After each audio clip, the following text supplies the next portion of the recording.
유럽의 전쟁터에서 지금 가장 많이 들리는 이름이 뭔지 아세요? K2, K9, FA-50 전부 Made in Korea입니다. 이건 말 그대로 방산 한류의 폭발이에요. 유럽의 지도가 바뀌고 있습니다. 총 한 방 쏘지 않았는데 한국이 전장을 점령했습니다. 전차 한 대, 자주포 한문, 전투기 한 대가 유럽의 군사 균형을 바꾸고 있죠. 여러분, 이건 그냥 수출이 아닙니다. 한 나라의 기술력과 신뢰가 만들어낸 현대판 무기 한류입니다.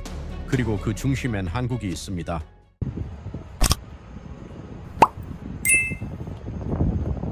유럽의 전쟁터 한가운데 느릿느릿 기어가던 전차가 있었습니다.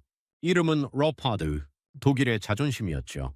하지만 러시아 전쟁이 터지고 나서 유럽 군인들은 이렇게 말했습니다. 우린 무기보다 더 빨리 움직이는 나라가 필요하다. 그때 등장한 게 바로 한국이었습니다. 유럽 언론들은 그 순간을 이렇게 썼어요.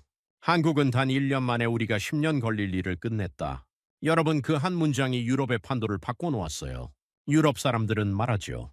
이건 그냥 납품이 아니에요. 한국은 전쟁 중인 나라에 약속을 지킨 유일한 나라가 됐습니다. 독일은 문서로 말했지만 한국은 행동으로 보여줬죠. 폴란드는 원래 독일 무기만 쓰던 나라였습니다. 그런데 러시아 전쟁이 터지고 탄약이 바닥나자 독일은 2년 뒤에 줄게, 한국은 다음 달에 보낼게라고 했어요. 그리고 정말 다음 달에 K9 자주포가 도착했습니다. 폴란드 군이 그걸 처음 봤던 날 한 장교가 이렇게 말했다죠. 한국은 총 한 방 안 쏘고도 우리를 구했다. 그 말이 유럽을 흔들었어요. 유럽 사람들, 특히 군 쪽은 신뢰라는 단어에 약해요. 그런데 한국이 그걸 무기로 쓴 거예요. 총보다 빠르고 전차보다 정확한 약속의 무기. 한화는 밤샘 생산으로, 현대로템은 연속 납품으로. KI는 폴란드와 협약을 맺으면서 이렇게 말했습니다. 무기를 파는 게 아니라 동맹을 만든다. 그래서 폴란드는 K2, K9, FA-50을 한꺼번에 사들였죠. 규모만 150억 달러, 역사상 최대 방산 거래입니다. 유럽의 기자들은 그 장면을 한국의 전차가 도착하는 순간 폴란드 국기가 더 크게 펄럭였다고 썼습니다. 이건 숫자의 이야기가 아니라 신뢰의 이야기예요. 한국산 무기는 약속이 지켜지는 무기, 그게 유럽이 한국을 선택한 이유였어요. 독일은 뒤늦게 정신을 차렸습니다. 아니, 우리 전차가 세계 최고인데 왜 폴란드가 한국을 택했지? 그런데 이미 늦었죠. 폴란드 장교의 말 한마디가 유럽 전역에 퍼졌습니다. 우린 이제 약속을 믿습니다. 그리고 한국은 그 약속을 지켰습니다. 그날 이후 유럽 언론은 한국을 이렇게 부르기 시작했어요. 코리아는 약속의 나라. 여러분, 한국은 총도 미사일도 쏘지 않았어요. 단지 약속을 지켰을 뿐이에요. 근데 그 약속이 유럽의 군사 지도를 바꿨습니다. 이게 바로 속도의 힘이에요. 폴란드에서 시작된 불씨는 생각보다 훨씬 빨리 번졌습니다. 마치 유럽 대륙 전체가 한꺼번에 불길에 휩싸인 것처럼요. 이제 K2 전차가 국경을 넘어가고 K9 자주포가 눈 덮인 산맥을 오르고 있습니다. 한국이 만든 무기가 나토의 표준이 되고 있다. 이게 유럽 군사저널 디펜스 24의 헤드라인이었죠. 폴란드가 계약을 맺자마자 노르웨이가 움직였습니다. 그리고 핀란드가 반응했어요. 한국은 북극 환경에서도 작동하는 유일한 자주포를 갖고 있다. 실제로 K9 자주포는 영하 30도의 노르웨이 설원에서 한치의 오차 없이 포신을 움직였습니다. 그 장면이 방송되자 유럽 시청자들은 놀랐습니다. 아니, 저건 그냥 무기가 아니라 괴물인데? 그 후 루마니아, 슬로바키아, 에스토니아까지 하나둘씩 K무기 도입을 공식화하기 시작했어요. 특히 루마니아 국방부는 기자회견에서 이렇게 말했습니다.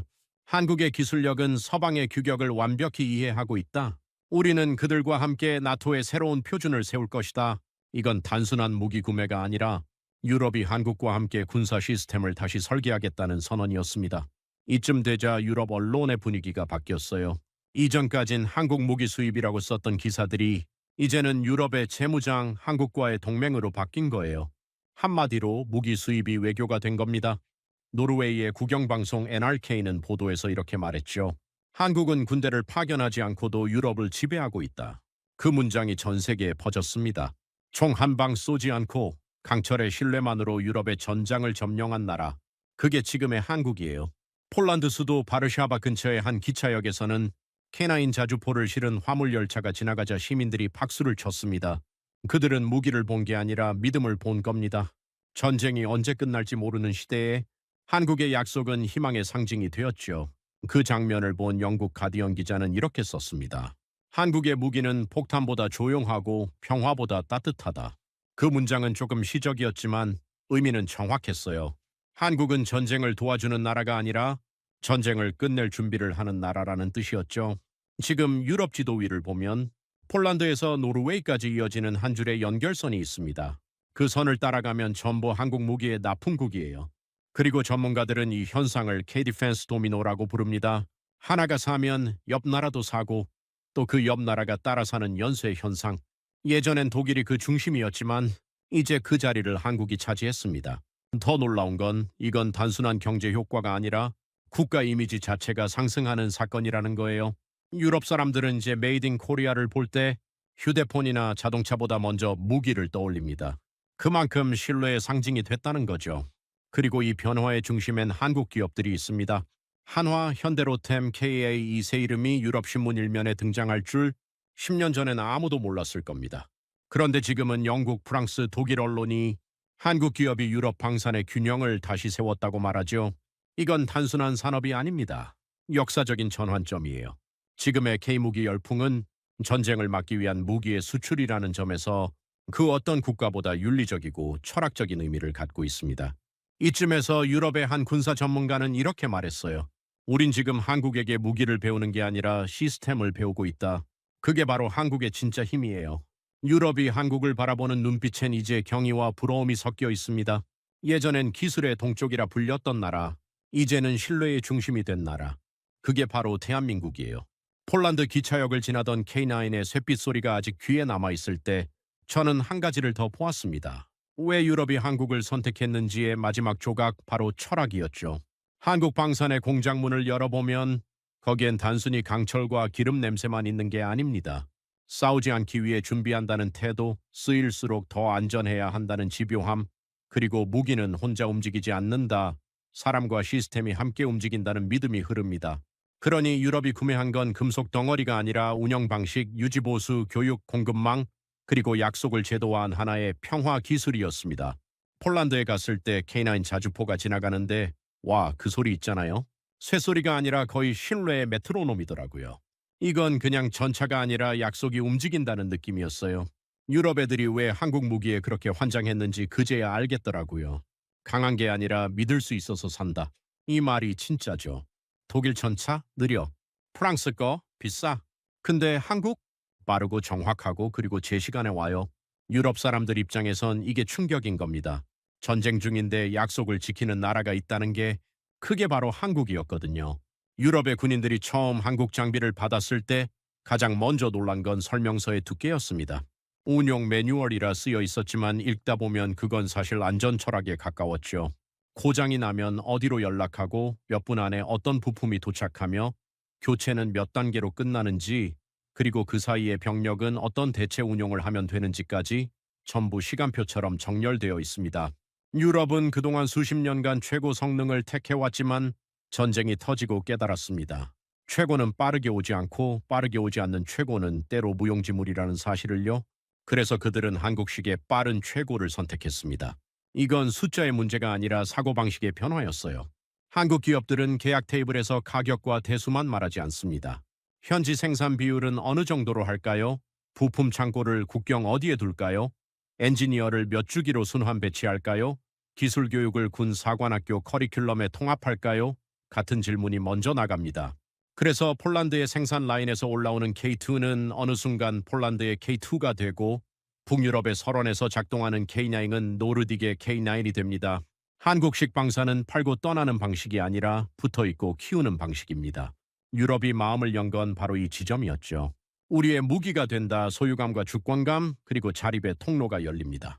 그리고 한국은 한 가지를 더 보탭니다. 사람을 보강합니다. 장비를 넘길 때 교관을 같이 보냅니다. 매뉴얼만 던져주고 돌아서지 않습니다. 실탄 사격 전에 모의 훈련 키트를 깔아주고 실사격 뒤엔 데이터 리포트를 뽑아 성능 튜닝을 해줍니다. 부대는 장비에 적응하고 장비는 부대에 맞춰진 상태로 돌아옵니다. 그 과정에서 생기는 건 단순한 숙련이 아니라 신뢰 루프예요. 눌렀을 때 정확히 돌아오는 반응군에서 이보다 소중한 말이 있을까요? 유럽 병사들은 이 감각을 한국 장비에서 경험했습니다. 그래서 그들은 무기를 믿게 되었고 그 믿음이 전선을 단단히 엮었습니다.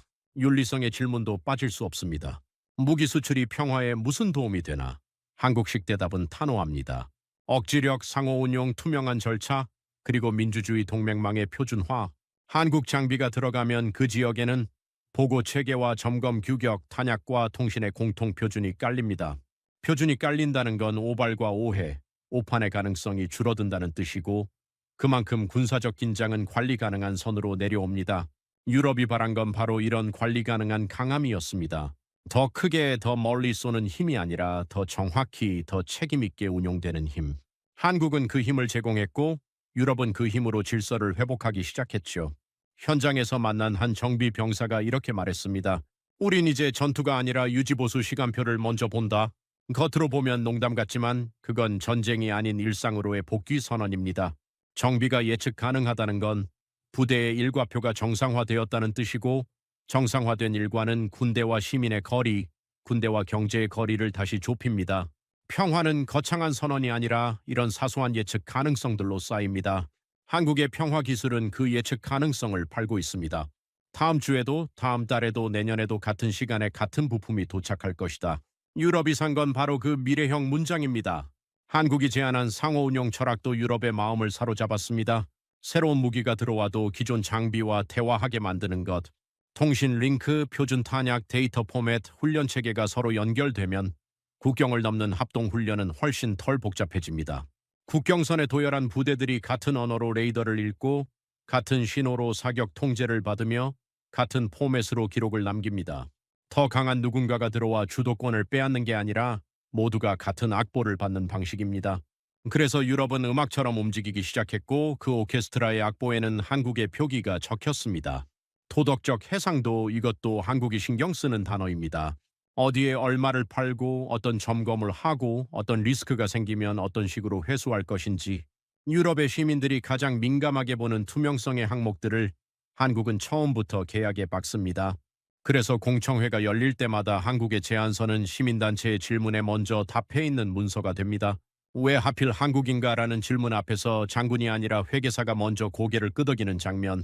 유럽의 회의실에서 그 장면이 몇 번 반복되자 도덕적 비용이 가장 낮은 공급자라는 평판이 쌓였고 그 평판은 다시 다음 계약의 신뢰가 되었죠. 무기를 인간적인 물건으로 만든다는 말은 어쩌면 과장일지 모릅니다. 하지만 한국은 진지하게 그 과정에 도전합니다.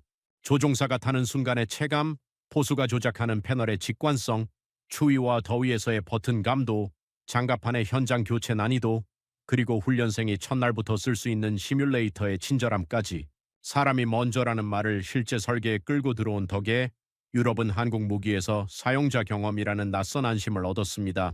이 안심은 전투의 승패를 바꾸는 건 물론 평시의 안전을 늘립니다. 사고는 줄고 훈련은 빨라지고 숙련도는 고르게 올라가죠. 결국 전력은 근육이 아니라 습관에서 나온다는 사실을 한국은 알고 있었던 겁니다. 그래서 오늘 유럽의 벙커에서, 사무실에서, 공항 경납고에서 한국의 이름이 불립니다. 장비가 고장 나서가 아니라 장비가 제 시간에 도착하기 때문에, 부품이 모자라서가 아니라 부품이 남지 않게 관리되기 때문에, 작전이 불안해서가 아니라 작전이 더 예측 가능해졌기 때문에 유럽이 한국을 통해 배우는 건 강한 나라가 되는 법이 아니라 안전한 나라가 되는 법입니다. 그리고 그 법은 총구 너머가 아니라 공장과 창고, 학교와 회의실에서 만들어집니다. 우리는 흔히 무기가 평화를 깨뜨린다고 믿습니다. 그러나 유럽은 지금 어떤 무기는 평화를 견고하게 만든다는 사실을 배우고 있습니다. 그 무기엔 유난히 많은 체크리스트가 붙어 있고 유난히 많은 사람의 이름이 적혀 있으며 유난히 많은 약속이 걸려 있습니다. 한국의 무기란 결국 약속의 다른 이름이었습니다. 약속은 신뢰를 만들고 신뢰는 표준을 만들며 표준은 평화를 단단하게 고정합니다. 이 철학이 유럽에 도착하자 전장의 풍경이 조용히 바뀌기 시작했습니다. 총성이 잦아든 건 아니지만 혼란의 소음이 질서의 리듬으로 교체되는 소리가 들립니다. 그 리듬을 만든 손에 오늘도 메이드 인 코리아라는 작은 각인이 반짝이고 있습니다. 솔직히 말해서요, 저도 처음엔 반신반의했어요. 한국 무기가 유럽을 휩쓴다고? 말이 쉽지. 근데 제가 직접 현장에 가서 봤잖아요. 진짜로 폴란드 군기지 한복판에서 K2 전차랑 K메인 자주포가 도열해 있는데 그 광경은 그냥 군사 퍼레이드가 아니라 산업혁명 2탄 수준이었습니다. 그 옆에서 유럽 장성들이 진짜 손수 셀카 찍고 있더라니까요. 이게 진짜로 움직인다고? 한국에서 6개월 만에 온 거라고? 완전 어린애처럼 묻고 또 묻는 거예요. 거기서 전 그냥 피식 웃었죠. 예, 그게 코리아 스타일입니다. 그리고 그 순간 딱 느꼈어요. 이건 그냥 수출이 아니라 한국의 존재감 수출이구나? 무기 하나에 신뢰, 시스템, 약속까지 포장되어 나가고 있는 거예요. 그야말로 신뢰 수출 3종 세트. 폴란드 군 관계자가 저에게 이런 말도 했어요. 댄 한국은 그냥 전차를 준 게 아니라 새로운 동맹을 준 거야. 그 말 듣는데 순간 울컥하더라니까요. 예전 같았으면 이런 말 미국한테나 했을 텐데 이제 한국한테 그런 말을 하는 시대가 온 거예요. 그리고 재밌는 건 이게 다 실행력 때문이에요. 유럽 사람들 진짜로 한국의 속도를 믿질 못해요. 그쪽은 서류 한 장 통과하는데도 반년 걸리거든요. 근데 한국은 계약하면 바로 다음날 설계 도면 날아오고 3일 뒤엔 부품 주문하고 한 달 뒤엔 조립이 시작돼요. 심지어 유럽 기자가 그걸 보고 기사 제목을 이렇게 썼어요. 한국의 공장은 시계가 아니라 미사일처럼 움직인다. 와, 인정. 그건 진짜 팩트입니다. 제가 공장 견학 갔을 때 엔지니어가 커피 한 모금 마시면서 이렇게 말했어요. 댄, 우리는 철판을 때릴 때 시간을 구부려요. 그 말 듣고 소름 돋았어요. 그게 한국 제조업의 본질이에요. 속도 안에 정밀함, 정밀함 안에 인간미. 그래서 유럽은 지금 공부하고 있어요. 한국의 기술을 배우는 게 아니라 태도를 배우고 있다고요. 우리처럼 하자가 아니라 한국처럼 해보자로 바뀌었어요. 나토 내부 회의에서도 코리아 모델이라는 단어가 나와요. 전쟁이 아니라 협력으로 이어지는 새로운 모델이죠. 그날 폴란드 군 훈련장에서 FA-52 이륙할 때 바람이 한 줄기로 내 얼굴을 때렸는데 이상하게 그 소리가 대한민국처럼 들렸어요. 비행기가 아니라 한 나라의 목소리가 나는 느낌이랄까요? 그리고 옆에서 기자가 물었죠. 댄, 한국이 왜 이렇게까지 빨라? 저는 그냥 웃으면서 이렇게 말했어요. 우린 느리면 뒤처지는 걸 70년 동안 배워왔거든요. 그랬더니 그 기자가 조용히 고개를 끄덕였어요. 그 표정이 잊히질 않았습니다. 이제 유럽이 한국에게 배우는 건 단순한 무기 기술이 아닙니다. 약속을 어떻게 지킬 것인가? 시간을 어떻게 다룰 것인가? 평화를 위해 강함을 어떻게 사용할 것인가? 이건 사실상 철학이에요. 그리고 그 철학은 지금 유럽의 중심부로 수출되고 있습니다. 폴란드만이 아니에요. 노르웨이, 핀란드, 루마니아, 헝가리, 심지어 체코까지 K방산이란 이름으로 국경선을 건너고 있습니다. 이건 그냥 무기 거래가 아니라 철학의 도미노입니다. 그리고 그 철학의 기저에는 늘 하나의 문장이 있어요. 우리는 싸우지 않기 위해 강해진다. 한국이 전 세계에 보내는 메시지. 그게 바로 K-디펜스가 가진 진짜 의미입니다. 미국이 제일 먼저 놀랐어요. 야, 그 조그만 나라가 유럽 전선을 점령했다고? 진짜입니다. CNN, 블룸버그, 포브스 다 한 번씩 이 제목을 썼어요. 한국이 방산 시장의 새 패권을 쥐었다. 미국 입장에서는 이게 약간 당혹감 섞인 놀라움이에요. 왜냐면 원래 이런 뉴스의 주인공은 자기네였거든요. 그런데 이번엔 상황이 달랐죠. 워싱턴의 한 군사 분석가는 이렇게 말했습니다. 한국은 이제 미국의 조수 역할을 하는 나라가 아니라 파트너 국가다. 와, 여러분 이 말 진짜 무게감 있죠? 이건 동맹의 서열이 바뀌었다는 뜻이에요. 아시아의 조력자에서 전략의 중심으로 그게 바로 한국이 지금 차지한 자리예요. 미국이 놀란 건 단순한 수출액이 아니었어요. 한국은 수출하면서도 기술이 안 빠져나간다는 점. 이건 진짜 혁신이에요. 다른 나라들은 무기 팔 때 핵심 기술도 같이 팔아야 하거든요. 근데 한국은 절대 그걸 안 넘깁니다. 그 대신 기술을 공유하는 방식으로 풀어요. 즉 공장과 훈련 시스템은 나눠주지만 엔진의 심장은 직접 관리하죠. 그러니까 전 세계가 믿는 거예요. 이 나라는 무기를 팔아도 끝까지 책임진다. 그게 바로 한국이 얻은 도덕적 신뢰 프리미엄이에요. 이제 유럽 쪽으로 가볼까요? 폴란드가 K2와 FA-50 계약하면서 벌어진 일이 진짜 흥미로워요. 폴란드 GDP의 1.2%가 단숨에 한국과의 계약으로 재편됐습니다. 그 덕에 유럽 경제가 약간 들썩였어요. 왜냐면 한국 무기는 유럽의 일자리가 되어버렸거든요. 생각해보세요. 예전에는 무기 사면 돈이 나갔죠. 근데 지금은 공장이 들어오고 현지 엔지니어가 고용되고 생산 라인이 돌아가니까 지역 경제가 살아납니다. 그래서 폴란드 언론이 이렇게 썼어요. 한국 무기가 들어오자 GDP가 움직였다. 이게 단순한 무기 계약이 아니라 경제 패키지 계약이에요. 이건 유럽 입장에선 신세계예요. 무기를 사면 공장과 기술과 인재 양성까지 세트로 따라오니까 이제 정치 얘기도 빼놓을 수 없죠. 폴란드 총리가 공식 연설에서 한국과의 협력은 나토의 균형을 재설정할 것이다. 이 말을 하고 난 뒤에 독일이 며칠 뒤 기자회견을 열었습니다. 우리도 경쟁력을 다시 평가할 필요가 있다. 이건 외교 언어로 보면 거의 경고예요. 그만큼 한국이 유럽 내부에서 영향력을 가져버린 거예요. 게다가 한국 방사는 진영을 타지 않아요. 미국 편도 유럽 편도 아니에요. 오로지 실행력과 신뢰의 편. 이게 중립이 아니라 프로페셔널이에요. 그래서 유럽 각국이 마음 놓고 한국과 협력하는 거죠. 정치적으로 부담이 없다. 이게 외교계에서 제일 강한 매력이에요. 근데 솔직히 이 모든 게 가능한 이유는 단 하나예요. 한국 사람 특유의 지켜야 하는 약속은 반드시 지킨다 정신. 미국은 혁신으로 가고 중국은 규모로 가지만 한국은 약속의 신뢰로 갑니다. 이건 진짜로 기술이 아니라 문화예요. 한국 방산 관계자한테 물어봤어요. 왜 이렇게까지 철저하게 납기 맞추세요? 그분이 웃으면서 하더라고요. 납기 안 맞추면 우리 집에서 설날 분위기 안 좋아져요. 농담 같지만 진심이에요. 그게 한국이에요. 약속은 가정의 문제이자 국가의 체질이에요. 그리고 그 결과 유럽 전역에서 한국 모델이 퍼지고 있습니다.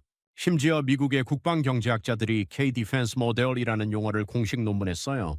그 논문 결론이 아주 멋있습니다. 한국은 무기를 팔지 않는다. 한국은 신뢰를 판매한다. 이 말 너무 멋있지 않아요?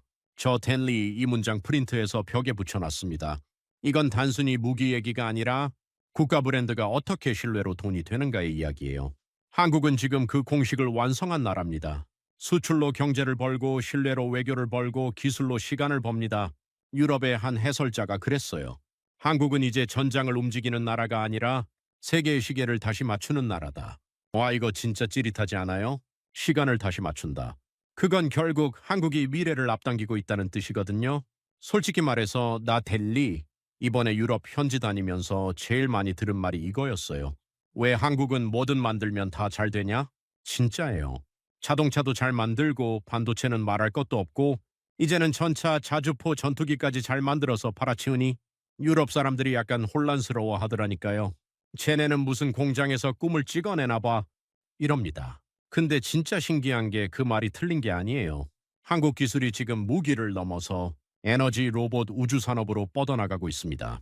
폴란드에서 K2가 도착하던 날 옆에 있던 폴란드 기자가 나한테 이렇게 속삭였어요. 댄, 너희는 전차를 보내면서 에너지도 같이 보내고 있지? 순간 저도 깜짝 놀랐죠. 근데 생각해보면 그 말이 맞아요. K2와 K9 뒤에는 한국형 배터리 시스템이 있고 FA50에는 한국 항공전자 기술 그리고 그걸 유지하는 건 스마트 에너지 관리 시스템이에요. 즉 무기를 팔면 한국의 전자산업, AI, 배터리, 센서 기술이 같이 수출되는 거예요. 이건 단순한 방산이 아니라 산업 패키지 수출입니다. 그래서 요즘 유럽 경제지 제목이 이래요. 한국은 무기를 팔고 기술 생태계를 이식한다. K-디펜스는 사실상 산업 포트폴리오다. 그리고 그 중에서도 가장 흥미로운 게 바로 에너지 전환이에요. 폴란드 정부는 K2 계약 이후 한화의 수소 발전소 시스템과 에너지 저장 장치 ESS 프로젝트를 동시에 체결했습니다. 즉 전차 팔면서 재생에너지 계약까지 따낸 거예요. 이거 진짜 천재적이지 않아요? 전쟁을 막으려면 무기가 필요하고 전쟁이 끝나면 전기가 필요하니까 한국은 전쟁 이후까지 비즈니스를 생각한 거예요. 유럽의 경제학자들이 이걸 두고 이렇게 불러요. 포스트 워 에코노미 모델, 한국식 전후 경제 모델. 와, 이건 진짜 찢었다. 그리고 여러분, 이제 한국은 하늘로도 갑니다. 지금 유럽의 위성시장 항공우주 산업에서도 한국 기업들이 줄줄이 계약 따내고 있어요. 최근 노르웨이, 핀란드, 영국의 스타트업들이 한국형 위성 발사체 기술 협력 요청을 보냈습니다. 심지어 이태리의 한 연구소는 한국은 세계에서 가장 짧은 시간에 로켓을 성공시킨 나라라고 분석했어요. 그리고 저 댄리 이 얘기 들었을 때 진짜 소름 돋았어요. 왜냐면 이건 이제 지구 단위의 산업 경쟁으로 간다는 뜻이거든요. 지금까지 한국이 바꾼 건 유럽의 전장, 다음은 유럽의 하늘, 그리고 곧 우주예요. 그렇다면 질문 하나. 왜 한국은 이렇게 다 잘 되는 걸까? 정답은 단순합니다.